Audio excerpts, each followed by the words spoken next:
Hello my YouTube family. आप सभी का मेरे यूट्यूब चैनल पर स्वागत है। तो आज मैं बात करने वाली हूँ मैथ के ऊपर कि आपको मैथ पढ़ना तो पड़ेगा। चाहे आप कोई से भी कंपटीशन एग्ज़ाम की तैयारी कर रहे हैं, लेकिन आपको मैथ पर भी ध्यान ज़रूर देना होगा।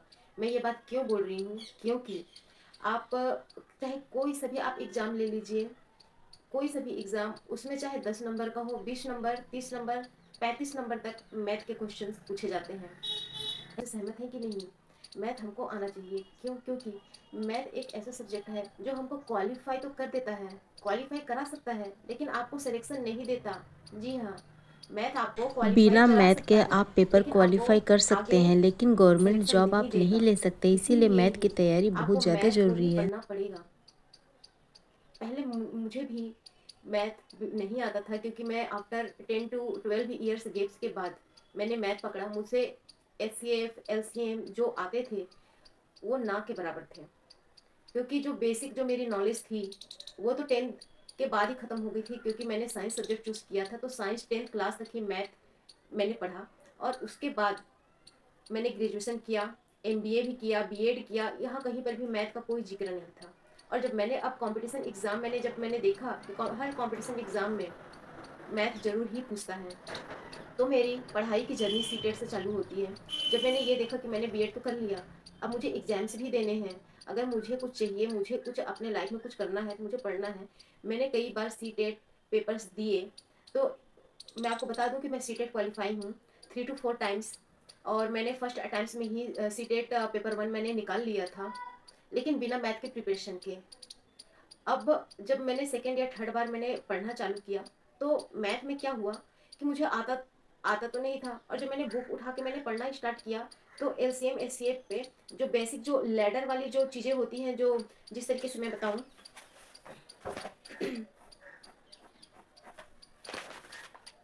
इस तरीके से इस तरीके से हम करते हैं ना, लैडर सीढ़ी की तरीके से। तो इस तरीके से जब मैंने देखा, तो इस ये तो बहुत टाइम टेकिंग था, मेरे को कोई शॉर्ट टिप्स भी नहीं पता थे, मैं यूट्यूब से ही मैं मैथ पढ़ती थी। फिर मैंने धीरे धीरे जाना कि एग्ज़ाम्स क्वालिफाई करने के लिए कोई लॉन्ग मेथड यूज़ नहीं होते, छोटे छोटे टिप्स होते हैं, छोटे छोटे ट्रिक्स होते हैं, आप उसके द्वारा ही मैथ को इजीली सॉल्व कर सकते हो। मैंने धीरे धीरे अपना पढ़ना स्टार्ट किया, और आज मुझे नंबर सिस्टम, एस एफ एल्सियम, मेंस्ट्रुएशन, क्यूब्स एंड सर्डिसेस, मेंस्ट्रुएशंस, और क्वाइंस, और बहुत सारी चीज़ें हैं जो मैथ के अंदर में होती हैं, और मुझे सारी चीज़ें आती हैं। वैसे तो मैं हिंदी मीडियम से हूँ, हम पहले वृत्त घन ये सारी चीज़ें पढ़ते थे, और अब जब से मैंने पढ़ना स्टार्ट किया है, तब से मुझे ये सारी चीज़ें मुझे अब आने लग गई हैं। और और मैथ आने के लिए आपको कुछ नहीं करना है। आप डेली आप 1 आवर आपको अपने आप को टाइम देना है, बल्कि 1 आवर। और कितने दिन के लिए? केवल 3 महीने के लिए। आप अपने जो भी आप यूट्यूब से पढ़ते हैं, बुक से पढ़ते हैं, जैसे भी आपको जो उचित लग रहा है, आप उसके अपने शॉर्ट्स नोट्स बनाओ। छोटे छोटे शॉर्ट्स नोट्स बनाने से फ़ायदा ये होता है कि अगर हम एग्जाम्स के लिए जाते हैं, तो एग्जाम्स में हम, अगर हम जैसे मोबाइल है, मोबाइल को अगर हम सो के पढ़ रहे हैं, देख के पढ़ रहे हैं, वो चला गया, एक दिन के बाद, 2 दिन के बाद आपको याद रहेगा, लेकिन बाकी आने वाले दिनों में आपको याद नहीं रहेगा। इसीलिए ही आपको मैथ के लिए आपको नोट्स बनाने ही पड़ेंगे, और केवल 3 महीने। आप केवल अपने आप को केवल 3 महीने दीजिए। मैं दावा के साथ बोल सकती हूँ कि आप बिल्कुल, आप ये नहीं बोलोगे कि मेरे को मैथ में कुछ नहीं आता, कि मैथ मेरा डावाडोल है, ऐसा बिल्कुल नहीं होने वाला है, क्योंकि ये एक्सपीरियंस मैंने खुद अपने साथ किया है। मैं कोई बहुत ज़्यादा टॉप टैलेंटेड नहीं हूँ, मैं एवरेज हूँ। और जब मैं एवरेज हूँ, मैं कर रही हूँ, आप भी करिए, आप अपने आप को एक चांस देकर देखिए। मैं इसीलिए मैं बोली हूँ कि मैथ आपको सिलेक्शन नहीं दिलाएगा, मैथ केवल क्वालिफाई ही कराएगा।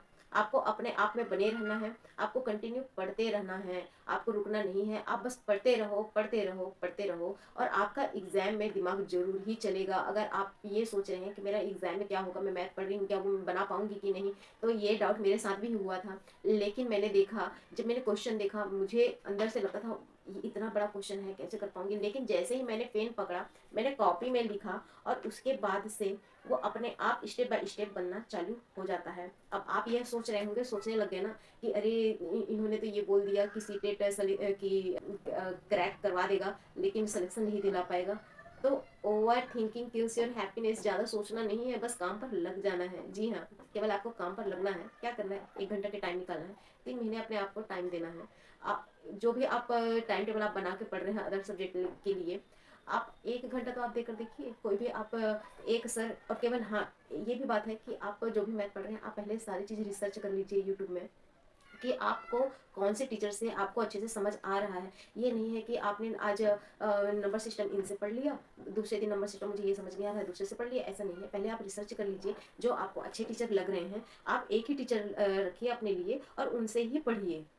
जी हाँ, उनसे ही पढ़िए आप, और उसके बाद देखिए आपको उनकी बातें भी समझ आने लग जाएँगी, आपको मैथ भी आने लग जाएगा और क्वेश्चन में किसी प्रकार का कोई हेजिटेशन नहीं होगा।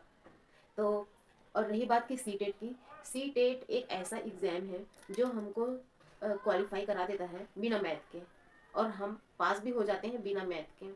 और हम जब नेक्स्ट स्टेप में पहुँचते हैं ना, वहीं हमारे लिए यह डिफ़िकल्टीज़ आती हैं। और सारे एग्ज़ाम्स में यही डिफ़िकल्टीज़ है कि बिना मैथ के आप आगे नहीं आ सकते हैं, है ना? तो आप लग जाइए पढ़ाई पर, और मैथ पर स्पेशली आप 1 आवर टाइम दीजिए, देखिएगा आपका अंदर से कॉन्फिडेंस कितना बिल्डअप होगा। तो मिलते हैं नेक्स्ट ब्लॉग में। आशा करती हूँ कि आपको मेरी बातें समझ आई होंगी और आप मैथ के प्रति अपनी रुझान जगाएंगे। Thank you. यहाँ पर मैं एक चीज़ ऐड करना चाहती हूँ कि मैं अपना मैथ किससे पढ़ती हूँ। मैं अध्ययन मंत्रा वाले सर हैं, अंकुर चौधरी सर, इनसे मैं अपना मैथ पूरा मैंने पढ़ा है और मुझे काफ़ी हद तक समझ भी आया है। धन्यवाद।